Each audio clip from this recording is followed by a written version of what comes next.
अच्छा भाई, अच्छा मेजर इशू ये होता है कि हमारे स्टूडेंट जो हैं वो किसी चीज़ पे इतना टाइम इन्वेस्ट नहीं करना चाहते। वो डेटा को लेते हैं और समझते हैं कि मैं बस 1 घंटे में सारा काम निपटा दूँ, तो ये थोड़ा-सा हमारे लिए पेनफुल होता है। आप आराम से डेटा को लें और उस डेटा के ऊपर अच्छी तरह से वर्किंग करके उसके बाद उस काम को जो है वो कंप्लीटेशन की तरफ लेके जाएँ। एक-एक चीज़ को आप बगौर देखें, डेटा को एनालाइज़ करें और जितना अच्छे तरीके से डेटा को आप जो है वो क्लीन करेंगे और उसके अंदर रिलेशनशिप डेवलप करेंगे, उतने अच्छे आपको मशीन लर्निंग एल्गोरिथम जो है वो रिजल्ट देंगे।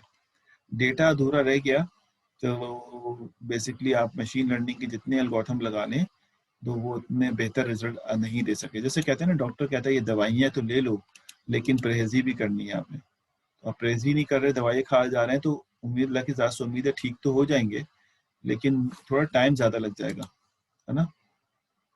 सर एक सवाल था, मैंने वेदर हिस्ट्री के डेटा सेट पे प्रोजेक्ट बना रहा हूँ, उसमें सामने टारगेट क्लास में जिसमें वो रेन या क्लाउडी बता रहा है, तो उसको न्यूमेरिक में कन्वर्ट कैसे करेंगे? न्यूमेरिक में कन्वर्ट अगर 2 क्लास है तो बहुत आसान है, किसी एक को 1 कह दो, दूसरे को 0 कह दो।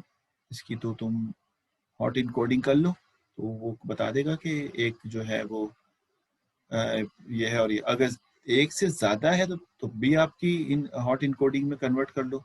लेकिन इसकी टारगेट क्लास जब बनाते हैं, तो जब हम अगर ये बाइनरी टारगेट क्लास है, जैसे रेन है या क्लाउडी है, तो आप क्या करें कि एक ही अब टारगेट क्लास 2 नहीं हो सकती। मतलब अगर आप ऐसी इनकोडिंग कर लो कि यहाँ पे 1 आ रहा है या 0, ये भी टारगेट क्लास है, और ये एक और आपने बना लिया, वो भी टारगेट क्लास है कि सॉरी ये तो बहुत ही खराब बन गया, ये 0 है, ये 1 है, ऐसा नहीं होना चाहिए। टारगेट क्लास एक ही कॉलम में होना चाहिए, चाहे वो 3 ही क्यों ना हो। यानी 1 0 हो सकता है, एक और टारगेट क्लास और 2 1 0 2, समझ रहे हो बात है? तो जितनी भी टारगेट क्लास होती हैं, 2 टाइप वैल्यू है तो उसके कॉलम में जी, एक ही कॉलम में जितनी भी टारगेट क्लास होंगी वो एक ही कॉलम में आनी चाहिए। इसके 2 कॉलम नहीं बनते। रिप्लेस मेथड भी यूज कर सकते हैं, और जो मेथड मर्जी है यूज कर लो, कोई फर्क नहीं पड़ता। ठीक है काशान साहब? जी सर, आगे बढ़े। अच्छा देखो, हमने लास्ट क्लास में, चलो ये अच्छा है कि आप लोग इंटरेस्ट ले रहे हो, समझ आ गया है। सबसे अहम बात ये थी कि हम ऑनलाइन पढ़ रहे हैं। बहुत प्रथम में आप सोचो ना कि आप, मतलब आप ऑनलाइन पढ़ने की, खैर हमें ये नहीं कह रहा, हम अल्हम्दुलिल्लाह अच्छे से निकल गया, लेकिन ऑनलाइन पढ़ने के नुकसान तो होंगे ना। ऐसा तो नहीं कि मैं स्टूडेंट की बॉडी लैंग्वेज नहीं समझ पा रहा, कि स्टूडेंट इस वक्त किस स्टेज पे है, आप मेरी बॉडी लैंग्वेज से कुछ नहीं गेन कर पा रहे, तो आप बोल कुछ नहीं पढ़ पा रहे। मतलब मुझे कितनी अफसोस की बात है कि आप सवाल पूछने के लिए मोहताज है, इतने बड़े बड़े इंग्लिश लिखते हैं। मैं अगर माइक ओपन कर दूं तो एक ब्लास्ट हो जाता है, इतने सारे, किसी की माइक खराब है या कोई चीज़ खराब है, अर्थ आ रहा होता है, तो हूँ की आवाज़ आती है। तो वो सब चीज़ें जो है ना, वो हमारे पढ़ाई में रुकावटें ज़रूर हैं। अगर हम ये सामने बैठ के ले रहे होते ना, तो इससे ज़्यादा बेहतर अंदाज में आपको समझ में आ जाता। मुश्किल तो है, थोड़ा अलाइन हो गए हम लोग, हमें पढ़ाने में भी मुश्किल होती है। अभी कुछ यूनिवर्सिटीज़ खुली थी तो थोड़ा बेहतर हुआ था, लेकिन इंशाल्लाह अब फिर बंद हो गया। अब देखो हमारा स्प्रिंग, तुम लोग तो खैर शायद ज़्यादातर स्टूडेंट पास आउट हो जाओगे इस सेमेस्टर में, लेकिन इस कुछ स्टूडेंट हैं जो अभी पास आउट नहीं होंगे। अगले में इंशाल्लाह मशीन लर्निंग ऑफर करेंगे, तो वो पढ़ना। तो देखो अल्लाह मालिक है, आगे बढ़े। लेकिन खुशी इस बात की कि आप लोग पढ़ रहे हैं माशाल्लाह, और पढ़ रहे हैं और पढ़ने की कोशिश कर रहे हैं, और ये है कि आपने कुछ काम कर लिया। ठीक, आगे बढ़ते हैं। अच्छा, हमने लास्ट क्लास में परफॉर्मेंस मेजरमेंट डिस्कस की थी, और मैंने आपको 2 अलग-अलग रिग्रेशन बेस और क्लासिफिकेशन बेस के बारे में बताया था कि रिग्रेशन बेस मॉडलिंग और क्लासिफिकेशन बेस मॉडलिंग में क्या फ़र्क है, और उनके रिजल्ट्स भी डिफरेंट किस्म के शो होते हैं। हम लोग जो डेटा सेट उठा लेते हैं ना, उसमें ज़्यादातर जो प्रॉब्लम होती है वो क्लासिफिकेशन बेस होती है, यानी कैटेगोरिकली हिट करना होता है। और जो हम लोग बेसिकली प्रॉब्लम जैसे वेदर फोरकास्टिंग का लिया है, इवन वेदर फोरकास्टिंग के जो भी एक स्टूडेंट बात कर रहा था, उसमें भी हमारा रिजल्ट जो है, उसमें भी हमारा रिजल्ट जो है वो क्लासिफिकेशन बेस ही है, यानी उसने वेदर फोरकास्टिंग के प्रोजेक्ट में भी क्लासिफाई कर रहा है कि क्लाउडी है या रेनी है। ये कैटेगरिकल डेटा कहलाता है। तो कैटेगरिकल में बेसिकली तो उसकी मेजरमेंट के लिए ज़्यादा मेहनत करनी पड़ती है as compare to regression. Regression में तो एब्सोल्यूट एरर और 2-3 चीज़ें निकाल के आपकी जान छूट जाती है, लेकिन इसमें थोड़ा सा आपको ज़्यादा मेहनत करती है। तो हमने लास्ट क्लास में ये बात पढ़ी थी, confusion matrix. If you have 2 classes then there will be 2 by 2 matrix. If you have 3 classes, यानी अगर आपकी टारगेट क्लास कैटेगरिकल रिजल्ट 3 है, एक क्लाउडी है, रेनी है या सनी है मिसाल के तौर पे, तो अब आपके पास 3 क्लासेस हो जाएंगे, तो 0, 1, 2 लिखेंगे आप। तो उस वक्त जब आप ये कंफ्यूजन मैट्रिक्स बनाएंगे, वो कंफ्यूजन मैट्रिक्स जो है बेसिकली वो 3 by 3 का बन जाएगा। ठीक है, तो अगर आपको 2 by 2 का अच्छे से समझ में आ जाता है तो आप 3 by 3 का भी समझ जाएंगे। It's not difficult task. अगर 2 by 2 का आपको समझ आ गया तो आप 3 by 3 की तरफ भी बआसानी मूव कर सकते हैं। तो हमने मोस्ट प्रॉब्ली लास्ट क्लास में 2 by 2 का पढ़ लिया था, लेकिन इससे एसोसिएटेड रिजल्ट और इसका कोड नहीं देखा था हमने, क्योंकि मैंने शायद कोड शेयर कर दिया था लेकिन कोड को मैंने रन करके नहीं दिखाया था। तो मैं पहले उसकी कुछ और खबरें जो है वो दे दूं कि किस तरह से इससे मजीद रिजल्ट निकालते हैं। जब हम एक्यूरेसी कॉल करते हैं तो एक्यूरेसी के पीछे क्या फंक्शन चलता है, अगर कोई डेटा इम्बैलेंस है तो उससे क्या नुकसान आते हैं, उसको कैसे हम हैंडल करते हैं, तो ये चीजें बेसिकली हमें पता होनी चाहिए।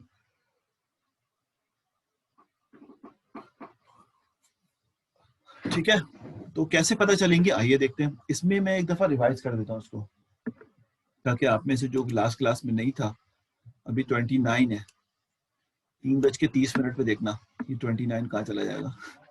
45 पे हो गए हम लोग। अच्छा जी, मैं ये बता रहा था कि आप जो हैं वो बेसिकली जब आपके पास क्लासिफिकेशन के लिए रिजल्ट्स आते हैं तो आपके पास पहले से उनके एक्चुअल रिजल्ट भी मौजूद होते हैं, जिससे आप कंपेयर करते हैं कि ये रिजल्ट सही आपने प्रिडिक्ट किया या नहीं किया। तो एक कहलाता है प्रिडिक्टेड रिजल्ट और एक कहलाता है एक्चुअल रिजल्ट। तो वो बेसिकली यहाँ पे लिखा हुआ है कि ये प्रिडिक्टेड रिजल्ट है क्लास 1 का। सपोज करो पॉजिटिव क्लास का, पॉजिटिव क्लास का मतलब है 1 आंसर देने वाले का, और ये क्लास 2 का है। क्लास का मतलब है कि आपके टारगेट क्लास में 2 क्लासेस हैं, एक जो है वो 0 है और एक जो है 1 है, इस तरह से। वो इन्होंने सिर्फ यहाँ पे क्लास 1 क्लास 2 का है, और क्लास 2 में आपके पास 0 क्लास है। जो एक्चुअल होगा इसमें भी एक 1 होगा, एक 0 होगा। क्लास 2 को 0 का है तो यहाँ पे 0 कहेंगे। अब सवाल यहाँ पे ये है कि इनकी पोजीशन, इनकी हर चीज चेंज की जा सकती है। यानी मैं क्लास 2 पहले लिख दूं, क्लास 1 बाद में लिख दूं, पॉसिबल है। ठीक है, लेकिन जो मैं यहाँ पे करूं वही मैं यहाँ पे भी करूं, तो थोड़ा आसानी से समझ में आता है। लेकिन कर सकता हूँ क्लास 2 पहले लिखूं, क्लास 1 बाद में लिखूं, यहाँ पे क्लास 1 पहले लिखूं, क्लास 2 बाद में लिखूं, पॉसिबल है।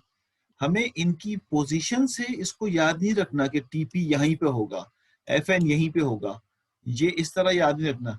हमें इनकी बेसिकली कॉम्बिनेशन से याद रखना है कि ये इसको क्या कहते हैं।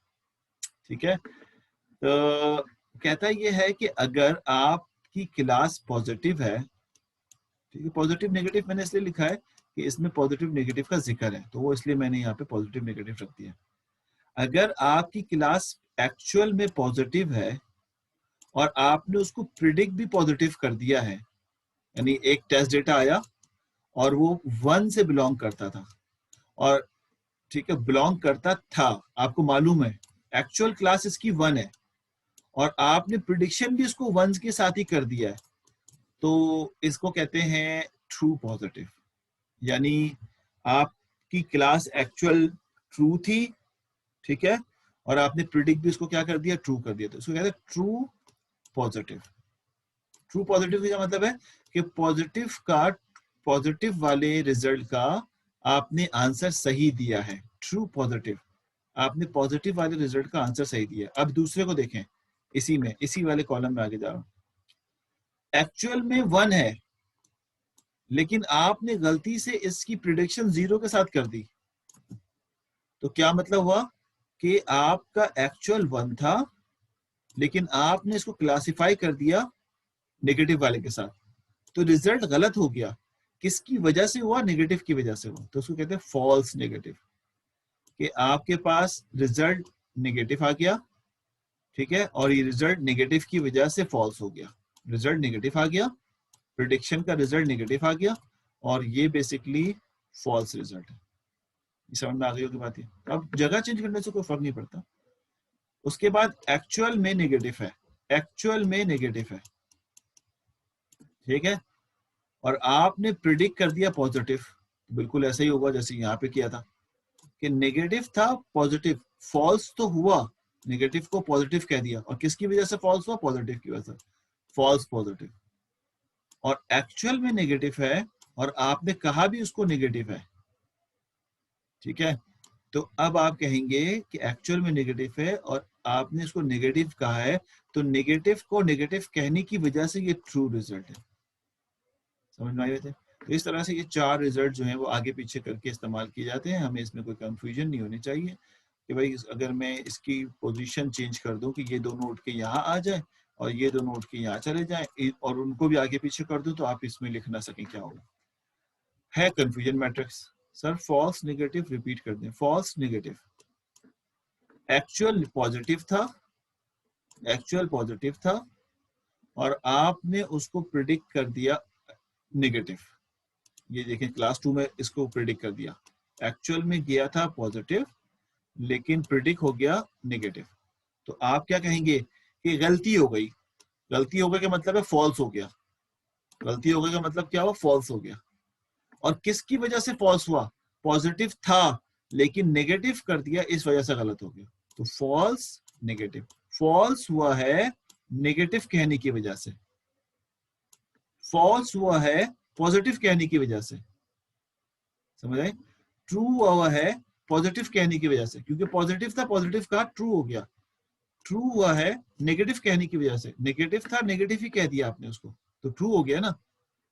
और आपने गलत हो गया है नेगेटिव कहने की वजह से, था पॉजिटिव, गलत हो गया है पॉजिटिव कहने की वजह से, नेगेटिव था। तो ये बेसिकली इस तरह चार को हम डिफाइन करते हैं। Is it clear?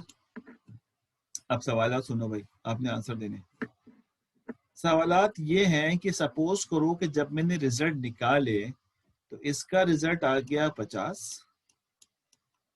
इसका रिजल्ट आ गया 20, ठीक हो गया, इसका रिजल्ट आ गया 30, इसका रिजल्ट आ गया 15। समझ में आ गई बात? है ये मैंने दे दी। इसका मतलब है कोई भी क्लास थी उसके 50 सही हुए और 20 गलत हो गए, और यहाँ पे 30 गलत हो गए, और उल्टा लिख दिया मैंने। इसको मैं जरा कंट्रोल सी करता हूँ, गलत वाले थोड़ा कम लिख देता ना। ये 15 और ये 30, अब सही है। अब मेरे सवाल सुनते जाओ और अपने टेक्स्ट में जवाबात अगर देना चाहो तो दे दो। पहला सवाल है कि इस वाले एक्सपेरिमेंट में जो हमने अभी यहाँ पे चार चीजें शो की हैं, total number of test sample कितने थे? ये है total number of test sample कितने हैं। यानी आपने इस कंफ्यूजन मैट्रिक्स को देख के क्या ये बता सकते हैं कि total number of test sample कितने हैं? इंतजार कर रहा हूँ।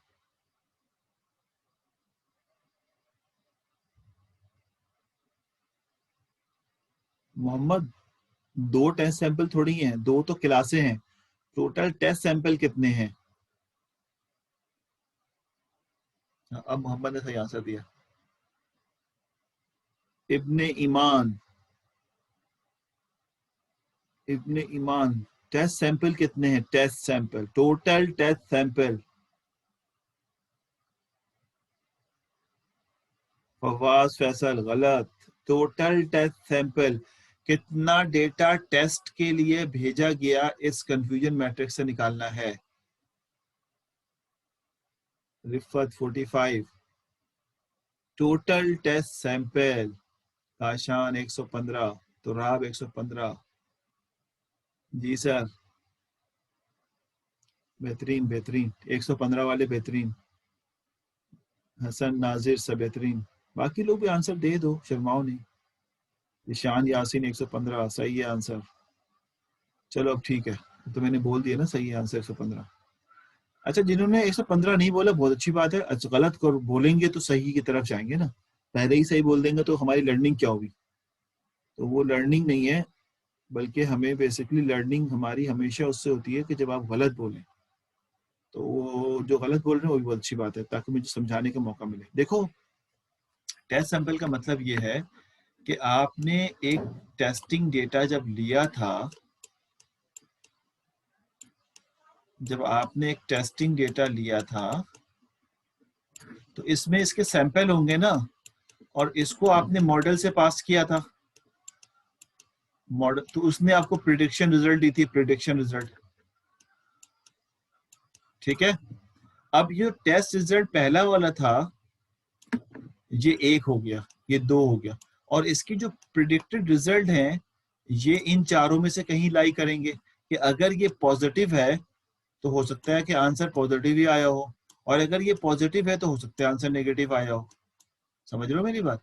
और अगर ये नेगेटिव रिजल्ट आंसर में था तो हो सकता है इसका रिजल्ट नेगेटिव ही आया हो, और अगर नेगेटिव था तो हो सकता है पॉजिटिव आया हो। तो ये बेसिकली इसके इस तरह के ऑप्शन जनरेट होते हैं। तो टोटल कितने टेस्ट सैंपल आपने भेजे, क्या इससे पता चल सकता है? आप कहेंगे बिल्कुल पता चल सकता है। सबको ऐड कर लें, ये टोटल सैंपल हो जाएगा, यानी 50, 20, 115, 130, ओ सॉरी 30। तो 50 और 30 80, 80 20 100, 100 और 15 115।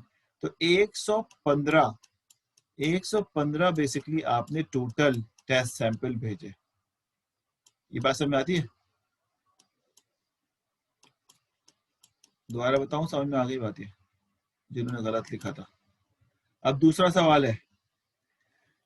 जी सर रिफत, अब दूसरा सवाल है। टेस्ट सैंपल जब हम भेजते हैं तो उसमें कुछ पॉजिटिव के होते हैं, कुछ नेगेटिव के होते हैं। हमारा टेस्ट सैंपल जो अभी गया है और जिसके आंसर हमारे सामने हैं, ठीक है, जिसके आंसर हमारे सामने, तो उसमें कितने पॉजिटिव के टेस्ट सैंपल थे, कितने नेगेटिव के टेस्ट सैंपल थे? जल्दी बताओ। ये एग्जाम का सवाल पूछ रहा हूँ तुमसे, एग्जाम में आएगा सवाल, ये फाइनल एग्जाम में। तो आप लोग की तैयारी करवा रहा हूँ फाइनल एग्जाम की। इसमें कितने टेस्ट सैंपल पॉजिटिव के हैं, कितने टेस्ट सैंपल नेगेटिव के हैं?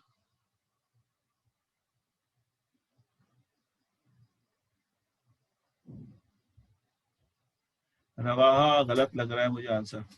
एक ही लाइन में दोनों लिखो, अलग अलग नहीं लिखो, मुझे मुश्किल हो रही पढ़ने में। कितने टेस्ट सैंपल पॉजिटिव के हैं, कितने नेगेटिव के? 50 नेगेटिव, 65 पॉजिटिव। 50 पॉजिटिव और 65 नेगेटिव।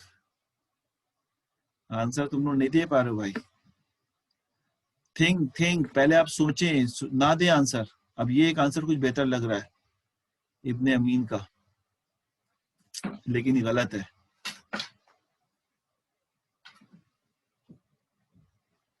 65 positive, 65 positive. मैंने पूछा है एक्चुअल में जो हमने टेस्ट डेटा भेजा था, प्रिडिक्टेड का नहीं पूछा मैंने। मैंने पूछा है जो हमने टेस्ट सैंपल भेजा था उसमें कितने पॉजिटिव टेस्ट सैंपल थे और कितने नेगेटिव।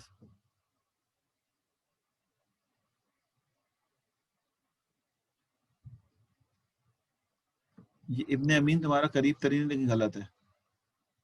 गलत यार, 65 नहीं है, 70 और 45। ये किसने लिखा है? सैयद वलीद। ये तुम्हारा आंसर सही है। ठीक है, अब चलो, बहुत सारे लोगों ने बहुत ट्राई कर दी। काशान ने ठीक लिखा है, अगर ये मल्टीपल ट्राई के बाद लिखा है तो तब भी ठीक ही लिखा है। वलीद ने भी ठीक लिखा है। 70 पॉजिटिव काशान का सही आंसर है। 65 तो हो नहीं सकता ना। देखो मैं तुम्हें समझाता हूँ, एग्जाम का क्वेश्चन है, आपने कंफ्यूज नहीं होना। हालांकि इसका नाम ही कंफ्यूजन मैट्रिक्स है, इसीलिए। देखिए, एक्चुअल तो ये है ना कि ये एक्चुअल है। एक्चुअल आपके पास ये वाले दोनों है। ये यहाँ पे आ सकते हैं किसी और एग्जाम में, मैं हो सकता है यहाँ दे दूं। आपको तो याद नहीं रखना कि कहाँ पे एक्चुअल होंगे, आपने तो इसकी प्रॉपर्टी से बेसिकली इसको सॉल्व करना है। हाँ, बिलाल सही लिखा तुमने, लेकिन बहुत सारे लोग जवाब नहीं दे रहे। 30 स्टूडेंट के 30 स्टूडेंट ने जवाब नहीं दिया। तो हम तो चाहते हैं सारे स्टूडेंट जवाब दें। आदिल अंसारी, मोहम्मद जिशान, तुम लोग हो भी ज्वाइन किया हुआ भी है या फिर लॉग इन करके भागे हुए हो? कोई इंडियन फिल्म देख रहे हो? अच्छा जी, तो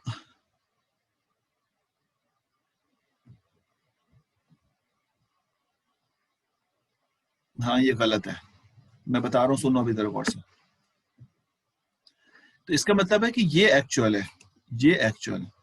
तो मैंने कहा कि जब हमने टेस्ट सैंपल भेजा तो उसमें कितने पॉजिटिव के थे, तो पॉजिटिव वाले कितने भेजे, देखो हमने 50 पॉजिटिव भेजे और 50 के 50 सही हो गए, और हमने 20 और पॉजिटिव भेजे लेकिन वो गलत हो गए, लेकिन थे तो ये पॉजिटिव सैंपल ना। आंसर गलत प्रिडिक्ट हुआ, फॉल्स नेगेटिव। फॉल्स नेगेटिव का मतलब क्या हुआ कि थे ये पॉजिटिव के लेकिन ये नेगेटिव में क्लासिफाई हो गए। एक्चुअल में ये पॉजिटिव के थे लेकिन नेगेटिव में क्लासिफाई हो गए। समझ आई बात ये? तो पॉजिटिव वाले बनेंगे टीपी प्लस एफ एन, बिल्कुल सही लिखा अब तुमने। तो ये हो जाएंगे 70। तो इसका मतलब है 70 ऐसे हमारे पास पॉजिटिव रिजल्ट थे, इसके अंदर 70 पॉजिटिव थे। समझ आई बात है? हमने जो टेस्ट सैंपल भेजा उसमें 70 पॉजिटिव थे। अब नेगेटिव वाले कितने थे? नेगेटिव वाले होंगे बेसिकली एक्चुअल में, नेगेटिव वाले ये वाले हैं, यानी हमने 30 भेजा नेगेटिव के और वो सही हो गए, तो 30 तो वो नेगेटिव है जो सही हो गए और 15 वो हैं जो गलत हो गए, पॉजिटिव की तरफ चले गए। तो थे तो नेगेटिव वाले ना, तो टोटल कितने हो गए 45। तो इसका मतलब हो गया 45 नेगेटिव है और 70 जो है वो पॉजिटिव है। दोनों को मिलाओ तो 115 आना चाहिए। ये बात समझ में आती है? सही ना? अच्छा अब जरा सुनना, इस बेस अगर मैं कहूं कि आपके प्रिडिक्टेड, गौर सुनिएगा। अब मैं अगली सवाल पूछ रहा हूँ, ये भूल जाओगे, एक हफ्ते में भूल जाओगे, हम लोग भी भूल जाते हैं, दोबारा पढ़ के बैठे हुए यहाँ पे, वरना सब भूला हुए बैठे होते हैं। कंफ्यूजन मैट्रिक्स है ना, याद ही नहीं रहता क्या है। एक और सवाल, ये सवाल एग्जाम के सवाल हैं और आपको याद भी रखने। ये बताइए इस डेटा को देखते हुए कि टोटल कितने सही प्रिडिक्शन हुए हैं आपके, जितने भी टेस्ट सैंपल भेजे उसमें से टोटल सही कितने हुए हैं? जी भाई, वलीद ने 80 लिखे हैं, फवाज ने 50 लिखे हैं। सही कितनी प्रिडिक्शन हुई है सही? तला अकरम ने 60, 65, हमजा ने 65 और 80, मोहम्मद ने 80। जिशान, मोहम्मद जिशान, जिशान यासीन नहीं, मोहम्मद जिशान, आप आंसर दें। हाँ 100, अम्मार वली 100, काशान 50, गलत गलत। फवाज, गलत फार्मूला फवाज तुम्हारा। हाँ सही फार्मूला, सॉरी फवाज का फार्मूला सही। जी जी जी, जिशान, मोहम्मद जिशान, कहाँ गायब हो तुम? मैं तुम्हें कह रहा हूँ मूवियां तो नहीं देख रहे। कितने सही प्रिडिक्शन हुई ये पूछा है। इस डायग्राम में, इस डेटा सेट में कितनी सही प्रिडिक्शन हुई? चलो मैं बताता हूँ, सही बताया तुम लोगों ने। इसमें जो सही प्रिडिक्शन वाले दो ही कॉलम है, एक वो है ट्रू पॉजिटिव, यानी पॉजिटिव था और उसको ट्रू कह दिया आपने, यानी सही हुआ है। और एक है ट्रू नेगेटिव, नेगेटिव था और आपने उसको नेगेटिव ही कहा है। तो सिर्फ ये दो कॉलम ही आपके पास सही प्रिडिक्शन वाले हैं ना, ये दोनों आपके पास गलत प्रिडिक्शन वाले हैं। तो टोटल कितने हो गए 80। ठीक, कितने हो गए टोटल 80। यहाँ तक बात समझ में आ गई? तो इसलिए एक ये वाला कॉलम और एक ये वाला कॉलम आपको सही बता रहा है, बाकी सारे के सारे गलत है। अब आइए अगले सवाल पे, आखिरी सवाल है फिर आगे बढ़ते हैं। आखिरी सवाल ये है कि मैं इसको देखते हुए इसकी एक्यूरेसी निकाल सकता हूँ कि इस क्लासिफिकेशन की एक्यूरेसी कितनी है। फॉर्मूला क्या होगा एक्यूरेसी का, यानी इस वक्त इसकी एक्यूरेसी क्या होनी चाहिए? एक्यूरेसी किसके बराबर होती है वो सोच लो। एक्यूरेसी बराबर होती है टोटल नंबर, जो total number of test sample है उसमें से कितने सही प्रिडिक्ट हुए उनको डिवाइड कर दें तो एक्यूरेसी आ जाती है, मल्टीप्लाई बाय 100। जी, TP plus TN divide by TP TN FP FN. Very good, very good, very good. 115 ना लिखो, 115 तो आज है, कल 115 फॉर्मूला जो अब आ रहे हैं ना आपके पास, ये सही फॉर्मूले आ रहे हैं। ब्रैकेट लगा दो यहाँ पे वलीद, बिल्कुल सही लिखा है। देखो फॉर्मूला क्या होगा, फॉर्मूला होगा आपके पास, हाँ ठीक है बिल्कुल सही है माशाल्लाह। अब मैं आगे बढ़ता हूँ। अब आपके कंफ्यूजन मैट्रिक्स में काफ़ी चीज़ें क्लियर कर दी हैं मैंने, और इसका सवाल एक बनेगा आपके पास 5-7 नंबर का, तो वो आपके लिए अब रेडी है, बिल्कुल आप दे सकते हैं आंसर उसके। वो कहता ये है कि मैं जब इसको, देखिए यहाँ पे इन्होंने, यहाँ पे भी उन्होंने एक्चुअल लेकिन नो को ऊपर रखा हुआ, गौर से देखना। एक्चुअल तो है लेकिन नो ऊपर है, और एक्चुअल है लेकिन यस नीचे। याद है अभी हम जो देख रहे थे उसमें यस ऊपर था, नो नीचे था, इसीलिए इन्होंने प्रिडिक्टेड में नो को पहले रखा है, प्रिडिक्टेड यस को बाद में रखा है। यस यानी पॉजिटिव, नो यानी नेगेटिव। हमें इसमें कंफ्यूज नहीं होना कि आपने तो टीपी यहाँ लिखा था थोड़ी देर पहले, अब टीपी यहाँ से कहाँ चला गया। तो टीपी का मतलब क्या है, उस बेसिस पे आपने देखना है कि एक्चुअल ट्रू था और प्रिडिक्शन भी ट्रू आई, तो वो टीपी है बेसिकली। समझ आइए, तो अब देखें टीपी यहाँ चला गया। एक्चुअल नो था, प्रिडिक्शन भी नो आई, तो वो बेसिकली है। हमारी बात समझ। तो इसलिए सवालात जब एग्जाम में करो तो मेमोराइज करने की जरूरत नहीं है, आपने सिर्फ देखना है कि इनकी कॉम्बिनेशन से कौन सा पार्ट कहाँ बनेगा। टोटल 165 सैंपल हैं, आप सबको ऐड कर लीजिए, देखिए 165 बनेगा। 100, 50, 10 और 5, 165 की कॉम्बिनेशन बन जाएगी। ठीक हो गया। देखें अभी जो फॉर्मूला था वो ये रहा, एक्यूरेसी बेसिकली टीपी यानी true positive plus true negative, यानी नेगेटिव सैंपल थे और नेगेटिव ही क्लासिफाई हुए, तो ये सही वाले कितने सही वाले थे, तो टोटल कितने थे जिसमें से ये सही हुए हैं। तो टोटल निकालने का फॉर्मूला आपको पता है, टीपी टीएन एफएन सबको ऐड कर दें, तो टोटल में इतने सही हुए मल्टीप्लाई पे 100 कर दें, तो ये एक्यूरेसी आता है। और आप जो एक्यूरेसी का मेथड यूज करते हो अपने पाइथन में, वो बेसिकली ये फॉर्मूला यूज करता है। तो अभी मैं इसको कोड भी दिखाऊंगा ब्रेक के बाद, ताकि आपको ये कोड भी समझ आए क्या बात हो रही है। ठीक है, यहाँ पे इन्होंने मजीद डिटेल में भी समझाने की कोशिश की, इनके फॉर्मूलाज भी लिखे हुए हैं। तो ये फॉर्मूलाज तो अभी हमने पढ़े ही नहीं है कि सेंसिटिविटी क्या होता है, स्पेसिफिसिटी क्या होता है, ठीक है, प्रिसिशन क्या है, और इस तरह के डिफरेंट फॉर्मूलाज अभी हम पढ़ने जा रहे हैं। अब ये तो हमारे पास एक बात समझ आ गई। अब कहता है sensitivity and specificity values can be used to quantify the performance of the case definition or the results of the diagnostic test। होता क्या है कि आप जब रिजल्ट भेजते हैं, मिसाल के तौर पर आपके पास ट्रेनिंग डेटा होता है, ये ट्रेनिंग डेटा आपके पास है, और ट्रेनिंग डेटा में आपके पास पॉजिटिव वाले बहुत ज्यादा थे, बहुत ज्यादा पॉजिटिव वाले सैंपल्स थे, ठीक है। तो जब, और नेगेटिव वाले बहुत थोड़े से थे। पॉसिबल है इस तरह का कोई डेटा आपको मिल गया हो, आपने इसकी ज़्यादा मेहनत भी नहीं की, क्योंकि जब इस तरह होता है तो आप कोशिश करते हैं कि कुछ टेम्पर करके अपना एट्रीब्यूट्स यानी अपने इंस्टेंसेस भी इसमें ऐड कर लें, लेकिन चलो नहीं किया आपने। जब मैं इसको किसी भी मॉडल से ट्रेन करूंगा ना, किसी भी मॉडल से ट्रेन करूंगा, तो उसका झुकाव, ट्रेनिंग का झुकाव जो है पॉजिटिव की तरफ ज़्यादा हो जाएगा ट्रेनिंग के वक्त। चलो मॉडल बन गया, ये तो अच्छी बात है, मॉडल बन गया। अब क्या होगा कि अगर आप एक टेस्ट सैंपल उठाते हैं, टेस्ट सैंपल, और उसमें भी पॉजिटिव वाले रिजल्ट ज्यादा हैं, गौर से देखिएगा, ये भी पॉजिटिव है टेस्ट सैंपल में, ये भी पॉजिटिव है, ये भी पॉजिटिव है, सही सारे पॉजिटिव है, सिर्फ एक या दो नेगेटिव है। मेरी बात समझ आ रही है, एक या दो नेगेटिव है, ज्यादातर पॉजिटिव है।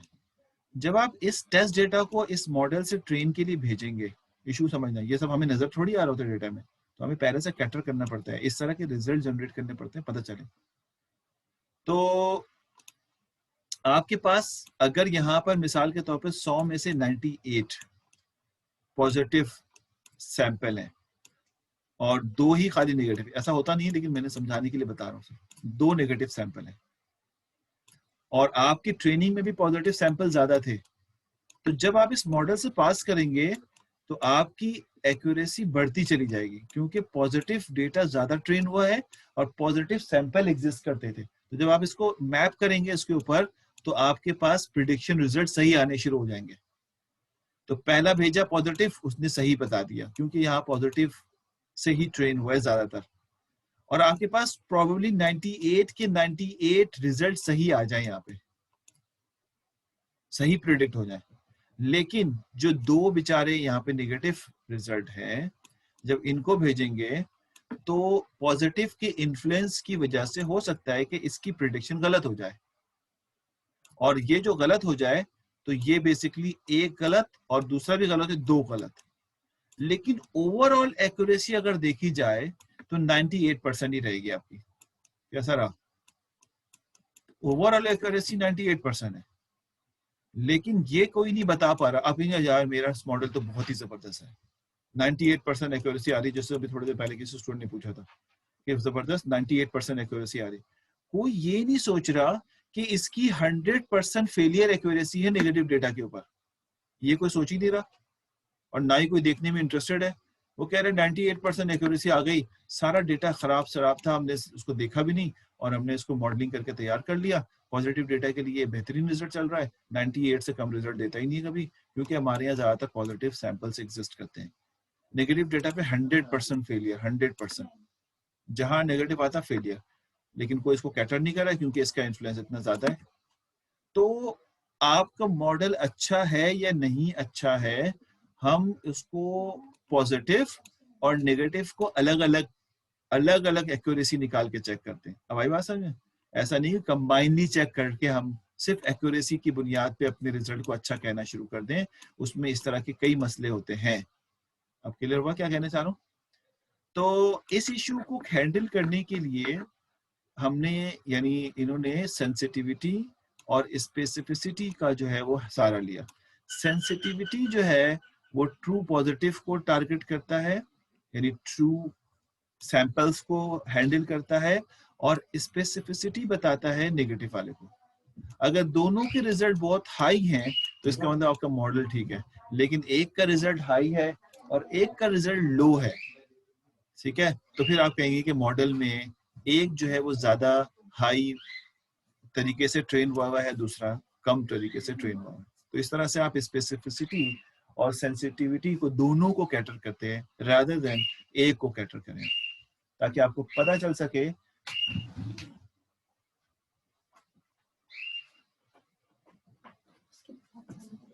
तो ये समझ में आ गई बात। अब अगर हमें इनके फॉर्मूलाज मिल जाए तो हमें और ज्यादा बेहतर अंदाज में समझ में आ जाएगा।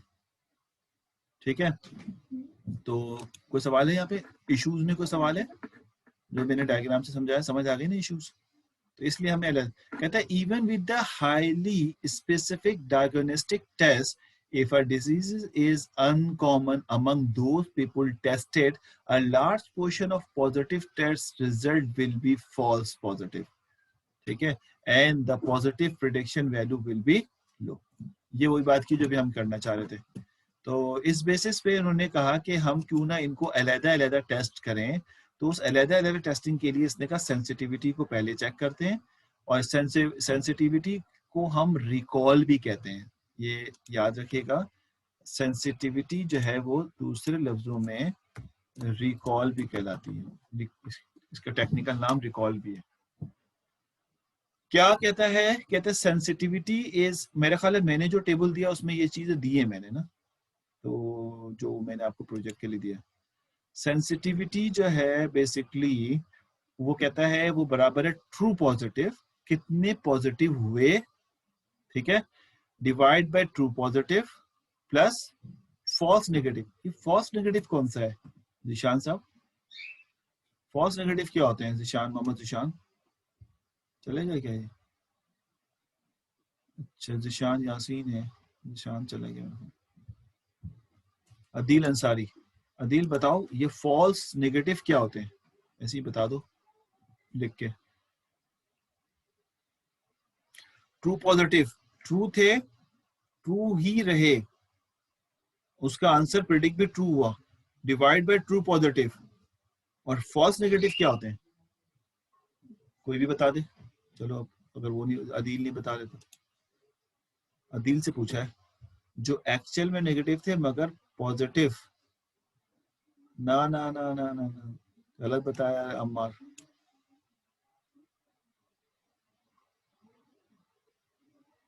False negative, Adeel Ansari, false negative.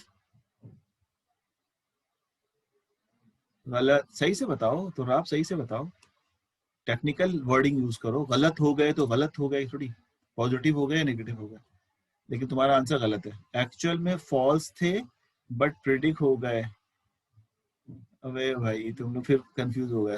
हाँ ये आंसर सही आया काशान का, एक्चुअल पॉजिटिव थे और नेगेटिव हो गए भाई, ये आंसर सही है, काशान ने सही आंसर दिया। नहीं नहीं नहीं, एक्चुअल में नेगेटिव नहीं थे वलीद, यही तुम्हें कहता हूँ। हम जब डायग्राम पढ़ रहे थे तो उसमें कैसे समझ में आ गया था। एफ एन डायग्राम में देखो क्या है। या अल्लाह ये क्या कैसे होगा। जी काशान, एफ एन, आप इसको टारगेट करो पढ़ना कैसे है। एफ एन यानी फॉल्स हो गए नेगेटिव की वजह से, इसका मतलब एक्चुअल में पॉजिटिव थे। फॉल्स हो गए नेगेटिव की वजह से, एक्चुअल में पॉजिटिव थे। फॉल्स हो गए पॉजिटिव की वजह से, एक्चुअल में नेगेटिव थे। तो मैं तो एफ एन पूछ रहा हूँ ना, एफ एन। जी समझ गया भाई, है ना कंफ्यूजन। अच्छा जी, हमें पढ़ाते पढ़ाते आया से याद नहीं रहता था। अच्छा जी फिर दोबारा पूछता हूँ, T N divide by T P plus F N. अब जो नीचे वाला पार्ट है, फिर दोबारा सवाल पूछ रहा हूँ, ये सवाल पूछ पूछ के आपसे एग्जाम की तैयारी, टीपी प्लस एफ एन। अच्छा अगर ये बंद हो जाए ना तो फिर हम 2:20 पे ज्वाइन करेंगे दोबारा, नमाज वगैरह पढ़ के। हाँ लेकिन एक दफा बस इसको ना पढ़ने देखो, मैं आपको जिस तरह पढ़ने का तरीका बता रहा हूँ ना, ये बहुत ही इंपॉर्टेंट है। आप कतई अपने तरीके से ना समझने की कोशिश करो। जो मैं आपको इसको पढ़ने की रीडिंग मेथोडोलॉजी बता रहा हूँ ना, वो पैटर्न आप रीड करने का सीख लो, आपकी गलतियां खत्म हो जाएंगी। मैं आपको क्लियर बता रहा हूँ, अगर आप इसको रट्टा लगाओगे कभी नहीं याद आएंगे। आप इसको बिल्कुल उसी तरह पढ़ो जैसे मैं समझा रहा हूँ। मैं भी बहुत कंफ्यूज होता, बाद में जाके फिर ये मैंने इसको अलाइन किया कि इस तरह पढ़ना चाहिए। कि ये देखिए ट्रू है पॉजिटिव की वजह से, यानी पॉजिटिव था पॉजिटिव ही हुआ तो ट्रू कह रहे हैं। ये है फॉल्स नेगेटिव, फॉल्स हुआ नेगेटिव की वजह से, इसका मतलब है भेजा ट्रू था आपने। समझ आई। अच्छा खैर, अब मेरा एक सवाल और है कि नीचे वाला पार्ट ट्रू पॉजिटिव और फॉल्स नेगेटिव को जब सम करेंगे तो टोटल क्या चीज मिलेगी आपको। हाँ जबरदस्त काशान। अगर मैं ये लिख भी लो फार्मूला, काशान ने जो फार्मूला शेयर किया, काशान ये पब्लिक कर दो उसको। ये अलग फार्मूला तो मैंने नहीं लिखे हुए, लेकिन ये फार्मूला एग्जिस्ट करता है।